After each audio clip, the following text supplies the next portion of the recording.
Hello beautiful people, my name is Amanda Zito, and these are the top 5 things that I took away from the pilgrimage.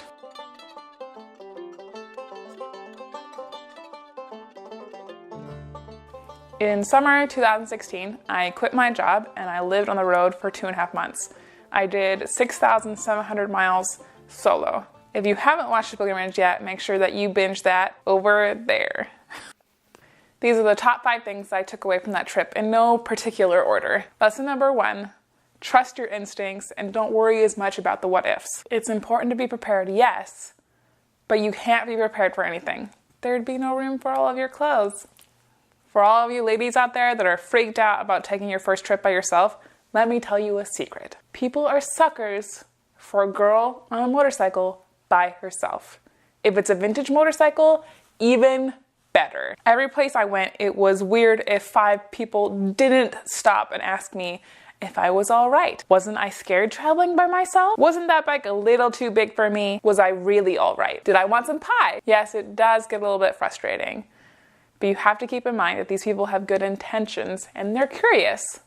Curiosity is a very good thing, especially if you broke down on the side of the road and you need help. That being said, some people are just crazy. Most times, especially after you've been traveling for a while, you'll be able to spot them a mile away. If you're traveling alone, keep in contact with friends and family. Let them know what your plan is for the day. Text them every time you stop at a gas station or for a snack break. Consider sharing your location real time with somebody that you trust.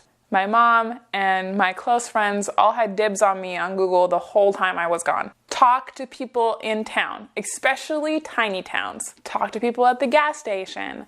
Talk to people around town, at the restaurant that you stopped at.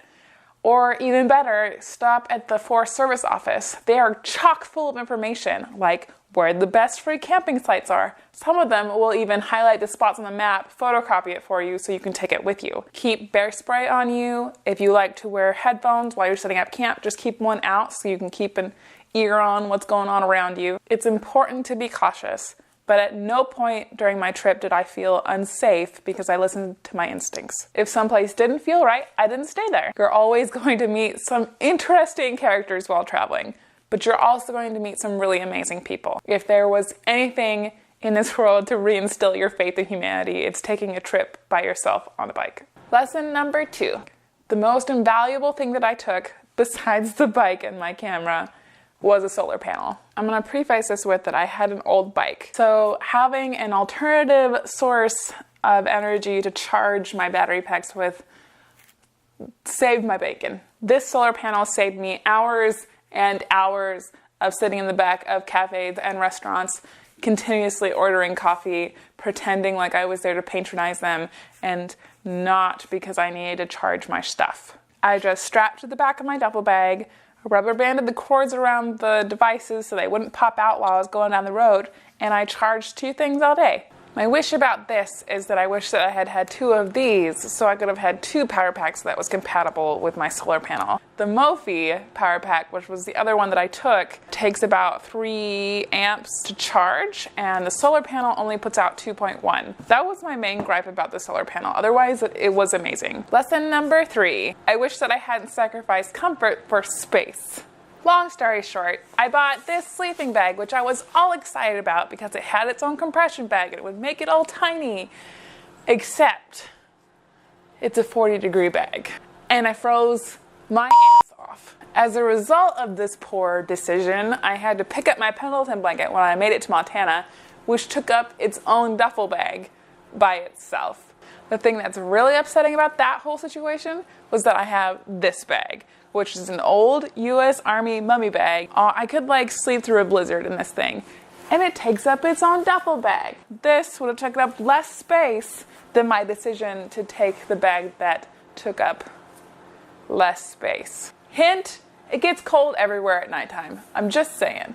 On the other side of the spectrum of this lesson, I took way too many clothes and not the right kind. Yes, I know that all of you who commented on my first packing video that I did before I left for the pilgrimage were like, that's a lot of clothes. And now you're like, haha, told you it was a lot of clothes. Yes.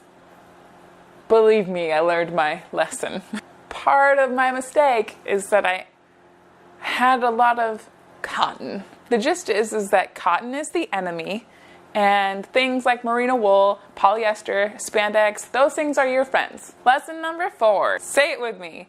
Bluetooth communication. I left Portland with a pair of Bluetooth headphones that sit around my neck and have earbuds, which are amazing for hiking, great for walking around, not so great for wearing a helmet, and I quickly broke them. I purchased a cheap pair of in-ear earbuds at a grocery store, and I did the rest of the trip with them, but they were awful. After I got back from my trip, I forked over the money and got a Sena 10S.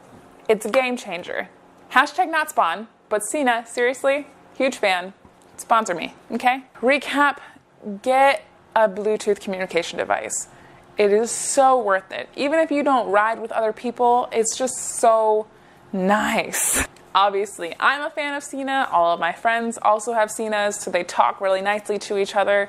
It doesn't matter what brand you get. Just get something to make your life a lot easier and a lot more comfortable and a lot less wired. Lesson number 5.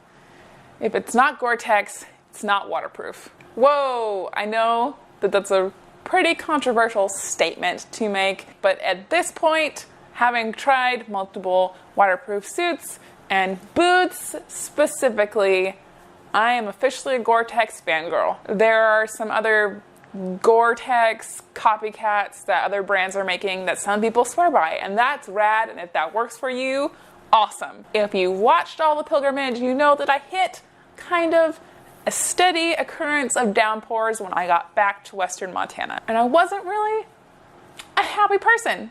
I will admit that that experience made me go a little bit crazy when I got back, and I kind of went on a spree. After I got back, I got myself a pair of Garin all-terrain Gore-Tex boots. I've had these a year now. I live in them now. I also got myself a pair of Climb Gore-Tex gloves. Last but not least, I got myself a new friend. It's not weird because it's the best piece of gear that I own. This, my friends, is an Aerostitch suit, and I can't say enough good things about this suit. I really don't know how I existed before, but life is much better now. Now, this list doesn't include other things that I learned, like, for example, that you want to make camp around 5 to 6 p.m. if you want to eat dinner while there is still daylight, or that it's never worth it to camp in an RV lot in town to take advantage of amenities that don't work when you could camp 5 to 10 miles outside of town, camp for free, and disperse camping in the national forest, and then pay for a shower at a truck stop. Cheaper, by the way. I will also reiterate that 8 times out of 10, someone will show up to help you, so don't freak out. That aside, I covered the things that stuck out the most to me when I immediately got back from my trip about the things that I had wished that I had known / changed before I went on my trip. If you like this video, give it a thumbs up. If you have other tips that I didn't cover in this video, please leave them in the comments down below. Let's all learn together. Also, do you like my shirt? I made it. There's also a link for that down below. Thank you so much for watching. I'll see you guys later.